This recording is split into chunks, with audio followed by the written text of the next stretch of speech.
সাতক্ষীরার কালীগঞ্জ উপজেলার Krishnanagar union BNP অঙ্গ সহযোগী সংগঠনের আয়োজনে ইফতার মাহফিল ও দোয়া অনুষ্ঠান অনুষ্ঠিত হয়েছে। রবিবার ১৬ মার্চ বিকালে বালিয়াডাঙ্গা মামুদিয়া দাখিল মাদ্রাসা মাঠ প্রাঙ্গণে উপজেলা যুবদলের যুগ্ম আহ্বায়ক জিএম রবিউল্লাহ বাহারের সঞ্চালনায় ও বিএনপি নেতা হযরত আলী মোড়লের সভাপতিত্বে প্রধান অতিথি হিসাবে বক্তব্য রাখেন উপজেলা বিএনপির সাবেক আহ্বায়ক ইবাদুল ইসলাম। বিশেষ অতিথি হিসাবে উপস্থিত ছিলেন উপজেলা বিএনপির সাবেক সদস্য সচিব ডাক্তার শফিকুল ইসলাম বাবু, উপজেলা বিএনপির সাবেক ভারপ্রাপ্ত সাধারণ সম্পাদক শেখ নুরুজ্জামান, উপজেলা বিএনপির সাবেক সিনিয়র যুগ্ম আহ্বায়ক আখতারুজ্জামান বাপ্পি, উপজেলা বিএনপির সাবেক ছাত্র বিষয়ক সম্পাদক বিষ্ণুপুর ইউপি চেয়ারম্যান জাহাঙ্গীর আলম, উপজেলা স্বেচ্ছাসেবক দলের আহ্বায়ক এস এম সেলিম আহমেদ, সদস্য সচিব কাজী আবু সাইদ সোহেল, কালীগঞ্জ উপজেলা কৃষক দলের আহ্বায়ক রকুনুজ্জামান, সদস্য সচিব আরিফুজ্জামান ছোটন, উপজেলা ছাত্র দলের সদস্য সচিব পারভেজ ইসলাম, উপজেলা জাসাজের আহ্বায়ক মুর্শিদ আলী গাজী,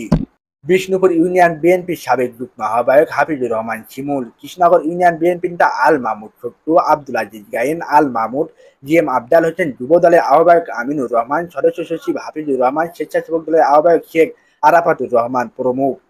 ইফতার পূর্বে মাওলানা জিয়াউর রহমানের পরিচালনার দোয়া ও মোনাজাতের মধ্য দিয়ে অনুষ্ঠান সমাপ্তি ঘোষণা করা হয়। আল্লাহ মরহুম জিয়াউর রহমান এর পাক রুহির সওয়াব পৌঁছায় দাও রব্বুল আলামিন। আল্লাহ জীবনের ভুল ত্রুটি ক্ষমা করে দিয়া বাংলার জমিনকে রক্ষা করার জন্য যারা তাজা রক্ত দিয়েছেন রব্বুল আলামিন, আল্লাহ বিশেষ করে রংপুরের কৃতি সন্তান আবু সাইদ শহীদ মুগ্ন সহ বাংলার তরুণ যুবকেরা যারা শহীদ হয়েছে আল্লাহ তাদের শহীদের মর্যাদা দিয়ে ওই কবরগুলোকে জান্নাতুল ফেরদাউস বানায়া দাও রব্বুল আলামিন। দীর্ঘদিন বড় নির্যাতনে ছিলাম, কোরআনের কথা বন্ধ হয়ে যাচ্ছিল। ও মাবুদ, এমন একটা বাংলাদেশ, শহীদ তিতুমীরের বাংলাদেশ,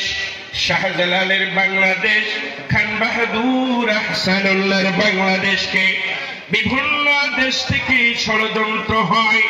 ভারত থেকে ষড়যন্ত্র হয়, আল্লাহ আমাদের সোনার বাংলাদেশকে আপনি হেফাজত করে নাও